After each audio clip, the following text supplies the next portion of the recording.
चंदगड हे थंड हवेचं ठिकाण म्हणून ओळखलं जात आहे। खरं तर या चंदगडमध्ये सध्या राजकीय वातावरण तापायला सुरुवात झालेली आहे।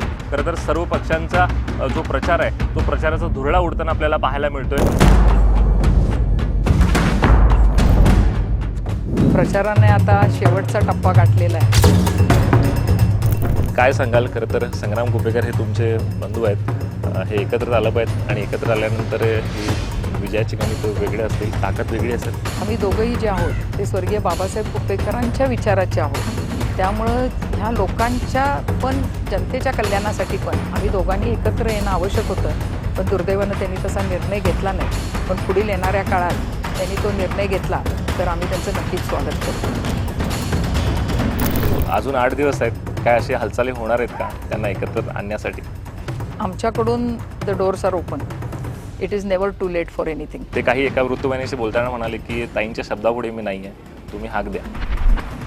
ताई येणार एवढं नक्की, लीड जनता ठरवेल। चंदगड हे थंड हवेचं ठिकाण म्हणून ओळखलं जात आहे। खरं तर या चंदगडमध्ये सध्या राजकीय वातावरण तापायला सुरुवात झालेली आहे। खरं तर सर्व पक्षांचा जो प्रचार आहे तो प्रचाराचा धुरळा उडताना आपल्याला पाहायला मिळतोय आणि याच विषयी जाणून घेण्यासाठी आम्ही आता पोहोचलो आहोत स्वर्गीय बाबासाहेब कुपेकर यांच्या बालेकिल्ल्यामध्ये। आणि आत्ता आमच्याशी बोलण्यासाठी त्यांच्या कन्या आहेत नंदाताई कुपेकर मॅडम। आपलं स्वागत आहे तरुण भारतमध्ये। ताई, कसा प्रचार चाललाय, कसा रिस्पॉन्स आहे? प्रचाराने आता शेवटचा टप्पा गाठलेला आहे, त्यामुळं प्रचंड वेगानं ही यंत्रणा आमची सर्व राबत आहे।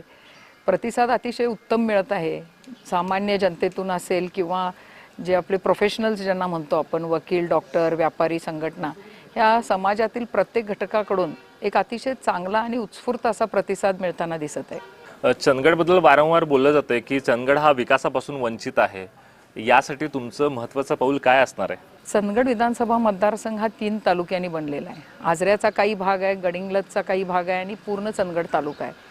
या तिन्ही विभागांचे प्रश्न वेगवेगळे आहेत, त्यामुळे ह्या तिन्ही चंदगड तालुक्याचं जर घ्याल तर विकासाच्या दृष्टीने नक्कीच वंचित राहिलेला आहे, शेवटचं टोक आहे। पण अतिशय प्रचंड क्षमता असलेला तालुका आहे, पर्यटनाच्या दृष्टीनं असेल, कृषीच्या दृष्टीनं असेल, उद्योग आणण्याच्या दृष्टीनं असेल, तर ह्या सर्व पातळीवर काम करण्याची गरज आहे। गडिंग्लजमध्ये पाणी प्रश्न सुटल्यामुळे सुजलाम सुफलाम झालेला हा तालुका आहे। अनेक सुविधा आरोग्याच्या असतील, शैक्षणिक असतील, चांगल्या इथं आता निर्माण झालेल्या आहेत। गरज आहे उद्योग आणायची। इथला आजरा असेल, गडिंग्लज असेल, इथल्या तरुणांच्या आणि तरुणींच्या हाताला उद्योग देणं आणि कृषीवर जास्ती काम करून इथं कृषी कशी अजून आधुनिकीकरण करेल ह्याच्यावर भर राहणार आहे। चंदगडमध्ये भर राहणार आहे पर्यटनावर। 4 किल्ले चंदगडमध्ये आहेत।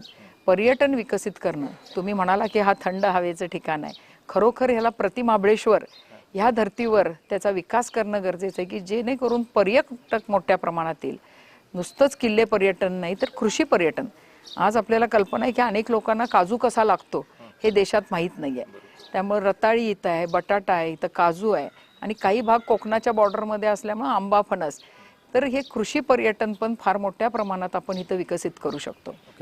वारंवार बोललं जातंय की काही जर इमर्जन्सी झालं तर थेट बेळगाव किंवा कोल्हापूरला जावं लागतंय, हॉस्पिटलची सुविधा नाही आहे, याकडे तुम्ही कशा पद्धतीने बघताय आणि काय केलं पाहिजे? नक्कीच चंदगड तालुका याला जबाबदार कोण असेल आतापर्यंत?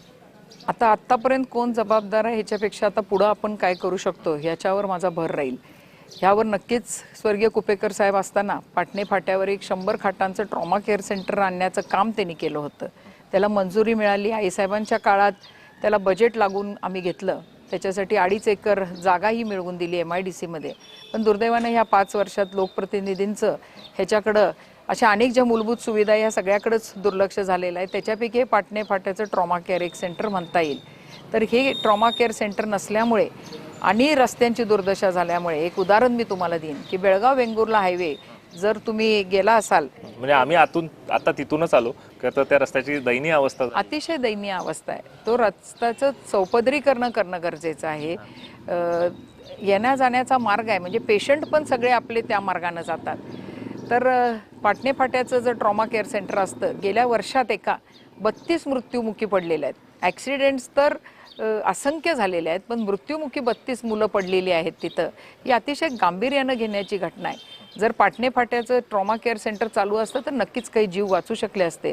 तर प्राधान्यानं ट्रॉमा केअर सेंटर चालू झालं पाहिजे.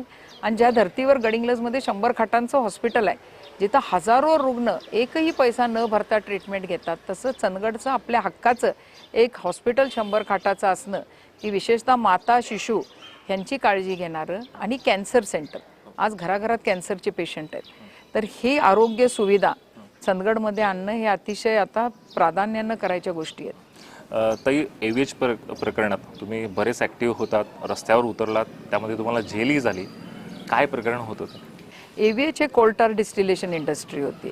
अतिशय रेड झोन म्हणजे अतिशय प्रदूषणकारी आणि क्लास 1 कार्सिनोजेन ज्याला आपण म्हणतो, की 100% कॅन्सर होणार अशा प्रकारची ही इंडस्ट्री. तुम्ही ज्याप्रमाणे म्हटलं, अतिशय निसर्गरम्य तालुका, तर इथलं पर्यावरण नष्ट झालं असतं, पाणी प्रदूषित झालं असतं आणि लोकांचं जीवन धोक्यात आलं असतं. नुसतं लोकांचं नाही, तर स्त्रीच्या गर्भात असलेल्या मुलावरही त्याचा परिणाम झाला होता. अतिशय असा हा जो विनाशकारीच हा शब्द त्याला योग्य ठरेल, हा प्रोजेक्ट आल्यावर एक डॉक्टर म्हणून, नुसतं लोकप्रतिनिधी म्हणून नाही, पण एक डॉक्टर म्हणून पण मला समजत होतं की ह्याच्यामुळे काय काय आजार होऊ शकतात किंवा ह्याचा परिणाम किती वाईट होऊ शकतो. त्यामुळं आम्ही सर्व प्रकारच्या लढाया केल्या त्याच्यासाठी. न्यायालयीन लढाया केल्या, शासनाच्या पातळीवर लढाया केल्या, रस्त्यावर उतरून आंदोलनं केली आणि 3 वर्ष ह्या लढाईला आम्हाला यश आलं. आणि हा देशातला एकमेव उदाहरण आहे की 200 कोटीचा चालू झालेला प्रकल्प हद्दपार करण्याचं काम हे चंदगडच्या जनतेनं त्यावेळी माझ्या सोबतीनं केलं होतं. सध्या ताई, महाविकास आघाडीमध्ये बराच दुरावा निर्माण झाला आहे. त्या सर्व नेत्यांना एकत्रित करण्यासाठी तुमचं पाऊल काय असेल? आमच्या स्तरावर म्हटलात तर शिवसेनेचे उद्धव ठाकरे साहेब आले होते परवा. त्यांनी आम्हाला सर्व उमेदवारांना घेऊन त्यांच्या सर्व कार्यकर्त्यांना आव्हान केलेलं आहे की हा माझाच उमेदवार आहे असं समजून या उमेदवाराच्या पाठीशी राहा. त्यामुळे शिवसेना आता बऱ्यापैकी आता समन्वय साधलेला आहे आमच्याशी. राहता राहिला काँग्रेसचा प्रश्न. आम्ही वाट बघतोय की आदरणीय बट्टी पाटील साहेब आमच्या तालुक्यात ह्या मतदारसंघात येतील. आणि आता जवळजवळ 50% झाला आहे असं म्हणायला हरकत नाही काँग्रेसशी, पण अजून 50% कार्यकर्ते अजून आमच्या प्रचारात कार्यरत नाही. आणि त्यांना कार्यरत करण्याची जबाबदारी आणि क्षमता फक्त आमदार सतेज पाटील यांच्यात आहे. त्यामुळे आम्ही ते येण्याची वाट बघतोय. तुम्ही वेल एज्युकेटेड उमेदवार आहात, त्यासाठी या पूर्ण मतदारसंघात रोजगाराची कुठेतरी कमी जाणवते. इथले सर्व जे मुलं मुली आहेत ते पुणे मुंबई इकडे जातात. त्यासाठी काय तुमचं पाऊल असेल? आपल्याला उद्योग निर्मिती नक्कीच करायची आहे, पण ही ग्रीन झोनमध्ये येणारे उद्योग आपल्याला आणायचे आहेत. कृषीवर आधारित उद्योग. मी तुम्हाला सांगेल की काजूचं बोंड जे असतं आपलं, ज्याला मुर्टा म्हणतो, त्याच्या डिस्टिलेशनची परवानगी सिंधुदुर्ग जिल्ह्यात आहे, पण कोल्हापूर जिल्ह्यात नाही आहे. ती जर डिस्टिलेशनची परवानगी इथं मिळाली तर काजू उद्योग ह्याला अजून चालना मिळेल. आणि ह्या डिस्टिलेशनमुळे 1000-1500 मुलांना तर नक्की इथं नोकऱ्या मिळतील.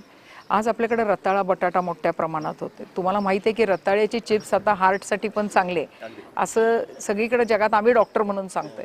तर ह्या रताळा बटाट्यावर प्रक्रिया करणारा उद्योग जर इथं आला तर नक्कीच अजून 1000-1500 मुलांच्या तरुणांना इथं नोकरी मिळू शकते.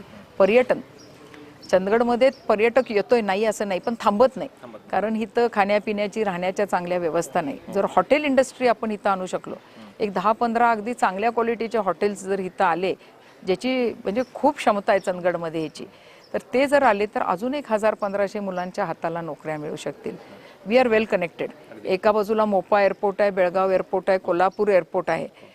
तर गडिंग्लजमधली औद्योगिक वसाहत पण आज रिकामी आहे, चंदगडमधली रिकामी आहे. तर हे सगळे उद्योग, टेक्स्टाईल पार्क आज कर्नाटकात होतात आहे. आमच्या अगदी बॉर्डरला लागून 1 किलोमीटरवर प्रचंड टेक्स्टाईल पार्क आहे, जिथं 3500 नोकऱ्या आहेत. असाच एखादा टेक्स्टाईल पार्क जर गडिंग्लज MIDC मध्ये आला, IT इंडस्ट्री येऊ शकते. म्हणजे खूप करायची इच्छा आहे. ह्या सगळे उद्योग आणण्यासाठी त्याचा पाठपुरावा करून उद्योजकांना आणून, MIDCच्या बऱ्याच जागा उद्योजकांनी घेऊन ठेवलेल्या आहेत, पण ते उद्योग चालू झालेले नाहीत. त्या प्रत्येक उद्योजकाला भेटणं, त्याला काय अडचणी आहेत, काय समस्या आहे ते समजावून घेऊन त्याचा पाठपुरावा करून त्यांना मदत करून ती इंडस्ट्री आणणे, अशा अनेक मार्गाने आपण उद्योग ह्या मतदारसंघात आणू शकतो. महायुतीने लाडकी बहीण योजना ही सुरू केली, तुमचा अजेंडा काय असेल? स्वागत आहे.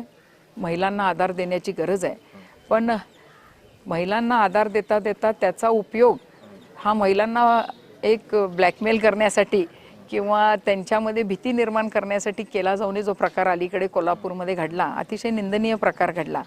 त्यामुळं महिलांना आधार देण्याची गरज आहे आणि आमच्या महाविकास आघाडीचा जाहीरनामा जर तुम्ही बघितला असेल तर महिलांना 3,000 रुपयेपर्यंतचे एक सपोर्ट देण्याचं आम्ही आश्वासन दिलेलं आहे आणि जे आमचं सरकार आल्यावर आम्ही नक्कीच पूर्ण करू.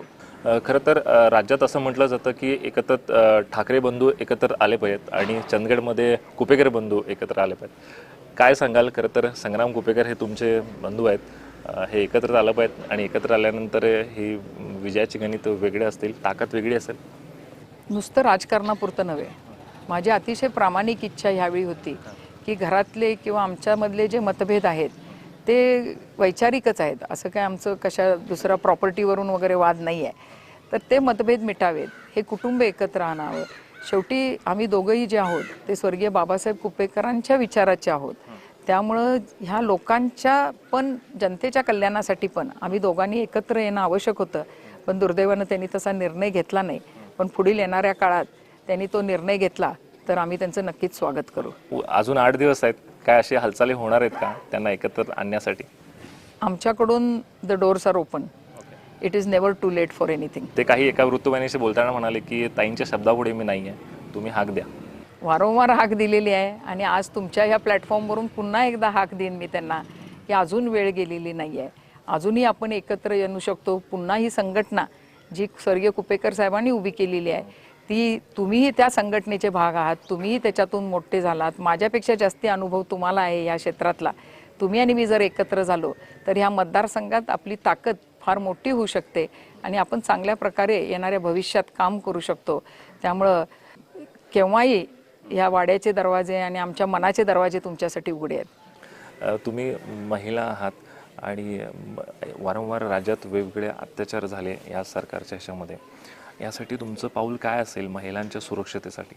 अतिशय संतापजनक आणि उद्विग्न करणाऱ्या या घटना आहेत की छोट्या छोट्या 3-3 वर्षाची जर मुली सुरक्षित नसतील तर आपल्याला वाटतं की कायदा आणि सुव्यवस्था ह्या राज्यात शिल्लक आहे की नाही. नक्कीच प्रशासनाची जबाबदारी आहे. प्रशासनाची पकड राहिलेली नाही, लोकांना कायद्याची भीती राहिलेली नाही. तर शक्ती नावाचा कायदा जो आपण आणणार आहे विधानसभेत, ज्याचं काही कारणास्तव असेल किंवा ह्या आहे त्या शासनाची लॅक ऑफ पॉलिटिकल विल जे आहे तो थांबलेला आहे, तो काही करून आणला पाहिजे. मी बऱ्याच सजेशन्स दिल्या होत्या की दोन्ही गोष्टी आहेत. एक, समाजामध्ये प्रबोधन होणं आवश्यक आहे. जो व्यसनाधीन झाला आहे तरुण किंवा ह्या गोष्टी घडतात आहे तर त्या थांबवण्यासाठी तरुणांचं प्रबोधन होणं आवश्यक आहे. पण त्याचप्रमाणे कायदा कडक होणं. त्यामुळे शक्ती कायद्याअंतर्गत जे 1 महिन्यात फास्ट ट्रायल्स घेऊन अतिशय एक्झेम्पलरी पनिशमेंट ज्याला म्हणतो की ज्याच्यामुळे धाक बसेल लोकांच्यात, त्याप्रमाणे पनिशमेंट पण झाली पाहिजे. तो शक्ती कायदा आपण ताबडतोब अंमलात आणणं गरजेचं आहे. खरं तर राष्ट्रवादी काँग्रेसमध्ये म्हणजे शरद पवार गटामध्ये सुप्रिया सुळे आणि 2 महिला सोडल्यानंतर तुम्हीच आहात. काय पुढचं टार्गेट असेल? म्हणजे मोठं काही करण्याचं काय टार्गेट आहे? मला असं समजतं की ह्या तिन्ही जिल्ह्यातून महिला उमेदवारी माझ्या एकटीचीच आहे. त्यामुळे नक्कीच माझी जबाबदारी जास्ती आहे की मी ह्या सर्व, असं म्हणेन, ह्या तिन्ही जिल्ह्यातल्या महिलांना मी आज प्रतिनिधी आहे ह्या सगळ्यांची. त्यामुळे महिलांचे जे प्रश्न आहेत, महिलांकडे जाल तर त्या गोष्टी कुठल्या करतात, त्या म्हणतात की आमच्या हाताला काम द्या. त्यामुळे महिला उद्योजकांना पुढं आणणं, बचत गटाच्या महिलांच्या हाताला काम देणं. त्या काम करतात पण ते ज्या वस्तू तयार करतात त्याला बाजार मिळत नाही, मार्केटिंग त्याचं केलं पाहिजे. त्यामुळे महिला सबलीकरण, महिला सशक्तीकरण आणि महिला सुरक्षा हे प्राधान्यानं माझ्यापुढं एक आव्हान आहेत की मी उत्सुक आहे त्या सर्व विभागात काम करायला. आणि आमच्या आदरणीय नेत्या सुप्रियाताई यांच्या मार्गदर्शनाखाली जी जबाबदारी त्या माझ्यावर सोपवतील ती ह्या राज्यात मी पूर्ण करेन. ती मोठी जबाबदारी सोपवली तर तुम्ही स्वीकारायला तयार? 100%.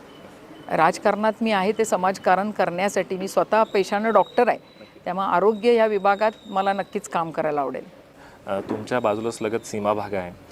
वारंवार सीमा भागात अत्याचार होत आहे. सर्व सीमा भाग तुमच्याकडे आशेचं किरण लावून बसल्या, कारण स्वर्गीय बाबासाहेब कुपेकर त्या लढाईमध्ये होते. काय सांगाल, सीमा प्रश्न सोडवण्यासाठी तुमची भूमिका काय असेल? सीमा प्रश्नासाठी माझी भूमिका ही समन्वयाची असेल. आज जे वाद सीमा भागात होतात, कुठंतरी ह्या सगळ्या घटकांना एकत्र आणणं आणि ते प्रश्न सोडवणं महत्त्वाचं राहील. आता आदरणीय पवारसाहेबही तुम्हाला माहीत आहेत की सीमा भागाच्या प्रश्नांबद्दल प्रचंड आस्था असलेला नेता आहे आणि त्याच्या खालोखाल स्वर्गीय बाबासाहेब कुपेकर होते. सीमा भागातील लोक त्यांच्याकडे कायमस्वरूपी यायचे, आपले प्रश्न सोडवून घ्यायचे. त्याच धर्तीवर मीही सीमा भागातल्या आपल्या नेत्यांच्या बरोबर संबंध प्रस्थापित करेन नुसत्याच आपल्या महाराष्ट्रातल्या लोकांच्या बरोबर नाही तर कर्नाटकातले जे नेते त्याच्यात आपल्याला मदत करू शकतात आणि ह्या सगळ्यांच्यामध्ये एक समन्वय साधून आपल्या सीमावर्तीय बांधवांना न्याय द्यायचा प्रयत्न करेन. हां. शेवटचा प्रश्न आहे, ताई कितीचं लीडने येणार? ताई येणार एवढं नक्की, लीड जनता ठरवेल. धन्यवाद. तुम्ही मला वेळ जो दिला त्याबद्दल धन्यवाद. तर ह्या होत्या नंदाताई कुपेकर बाबुळकर यांनी जो आम्हाला वेळ दिला आणि ताईने सांगितलं लीड नाही पण नक्की निवडून येणार. तुर्तास इथेच थांबतोय. कॅमेरा पर्सन निलेश मोरेसह विजय निंबाळकर, तरुण भारत न्यूज, चंदगड.